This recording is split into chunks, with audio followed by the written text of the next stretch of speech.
A meeting of minds. Martin was returning to work in his London office after 2 weeks abroad with his brother in New York. He was coming back with a heavy heart. It wasn't just the end of a wonderful holiday. It wasn't just the inevitable jet lag. It was Monday mornings, and the inevitable team meeting, and he hated the team meetings. He was aware that his colleagues approached these meetings with hidden agendas. They indulged in game playing, and he knew that people were not being honest and open. The meetings themselves were bad enough, but then there was all the moaning afterwards. The usual people saying the usual things. I could have done better than that, but I wasn't going to say. I was thinking of making a suggestion, but I couldn't be bothered.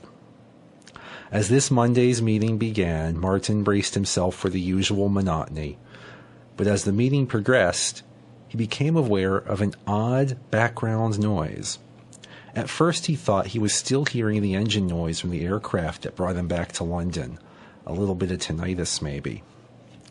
But as he concentrated on the noise, it got a little clearer, and he realized, to his amazement, that he was hearing what his colleagues were thinking, as well as what they were saying. As he concentrated, he found that he could actually hear what they were thinking at the same time that they were speaking. What surprised him, even more than having this power, was that he discovered that what they were saying was not really what they were thinking. Well, that didn't really surprise him.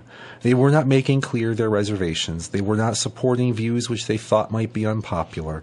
They were not contributing new insights. They were not volunteering their new ideas. Martin found it impossible not to respond. So he started to make gentle interventions and suggestions, based on what he could hear them thinking rather than what they said. So, John, are you really saying? Susan, do you really think that? Tom, have you got an idea how we could take this forward? He was aware that his colleagues were unsettled by his insightful questions. He could tell from how they looked at him. In truth, he felt a little proud of his new talent. Emboldened, Martin forgot his usual misery at the Monday morning meeting and began making his own comments. However, he became aware that some of his colleagues were looking at him, a little quizzically. They even smiled a little. Gradually it dawned on him. They could hear his thoughts. They could hear that he was not saying what he was thinking. As the meeting progressed, Martin became aware of changes in the tone and style of the meeting. It was clear to him now that, one by one, each member of the meeting was learning how to hear the thoughts of all the others, and this was changing how they interacted with one another. The game playing stopped. People spoke more directly. Views were better understood. The atmosphere became more open and trusting. The meeting ended.